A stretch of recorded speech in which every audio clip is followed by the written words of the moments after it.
तरीके से पार्टी की परफॉर्मेंस 2024 के लोकसभा चुनाव में रही, हमें उम्मीद है उसी तरीके से हम 27 में भी समाजवादी पार्टी अपना परचम लहराएगी, गठबंधन मजबूत रहेगा और इंशाल्लाह हम जीतेंगे 27 का चुनाव।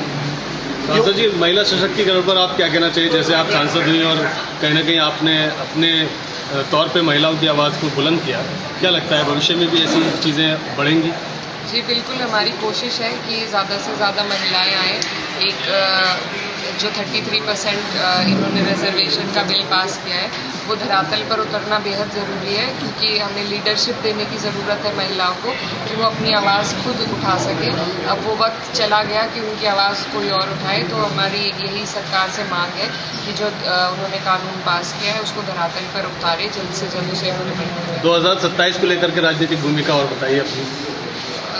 2027 के लिए पीडीए मजबूत है, समाजवादी पार्टी मजबूत है, हमारा पूरा समाजवादी परिवार इंतज़ार कर रहा है कि चुनाव के दिन जैसे जैसे नज़दीक आएंगे सब लोग हिम्मत और हौसले के साथ चुनाव लड़ेंगे। और इस बार हमें पूरी उम्मीद है कि 27 में समाजवादी पार्टी सरकार बनाएगी। आप सांसद लोकसभा हैं तो माननीय देश के प्रधानमंत्री साहब के बारे में क्या कहना चाहेंगे, उनकी नीतियों के बारे में, कारकर्दगी के बारे में? जी, मैं क्या कहना चाहूँगी, वो तो सारी दुनिया देख रही है, जान रही है किस तरीके से हमारी फॉरेन पॉलिसी में भी हम फेल हो रहे हैं, हमारी इकोनॉमी में भी हम फेल हो रहे हैं, और गुर्बत और जो बेरोज़गारी है वो किस तरीके से बढ़ रही है, युवा आज बेरोज़गार घूम रहा है। तो ये सारी चीज़ें हैं जिन पर अपने देश हित के लिए सोचने की सभी को ज़रूरत है, खासतौर पर मौजूदा सरकार। सांसद जी, एक सवाल और लूँगा आपसे। आजकल जैसे नफरत की सियासत पे बहुत ज़्यादा जोर है और आपको भी उस तरह से चीज़ें पीछे देखने को मिली कि काफ़ी टारगेट किया गया था, तो नफरत की सियासत की इस बानगी पर आपका अपना क्या पक्ष है?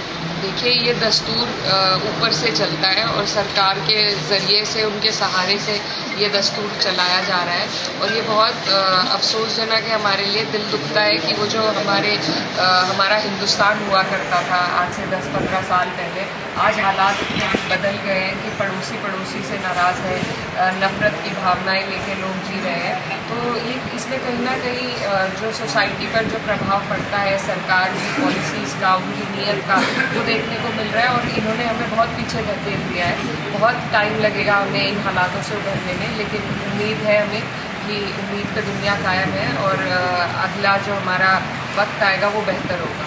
मैम, सांसद बनने के बाद में आप जो है काफ़ी टाइम बाद बिलारी पहुंची हैं अपने भाई नाहिद हसन जी के साथ, तो आपको कैसा लग रहा है बिलारी आके? आपको बहुत अच्छा लग रहा है। हमारे बड़े भाई यहाँ से विधायक हैं, फ़हीम भाई, जिनके साथ हम यहाँ पर घूमे और बहुत अच्छा लगा सभी लोगों से मिलकर, और उम्मीद है कि जिस तरीके से समाजवादी लगातार इस क्षेत्र में जीतती आई है, आगे भी जीतेगी। माइनॉरिटी वर्ग को लेकर उत्तर प्रदेश सरकार की पॉलिसी और नीति और रवैये के बारे में आप क्या कहना चाहेंगी?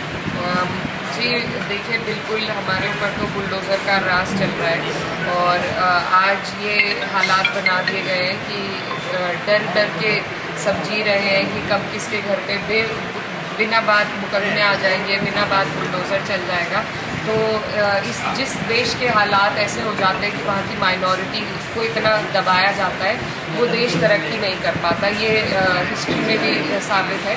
तो हमें उम्मीद है कि सभी लोग जो हमारे देश में जी रहे हैं उनको हिम्मत, हौसले और डिग्निटी के साथ जीने का मौका दे ये सरकार, और नहीं तो ऐसी सरकार को हम बदलेंगे। बिलारी की जनता को आप क्या संदेश देना चाहेंगे? आप आज यहाँ आई हैं।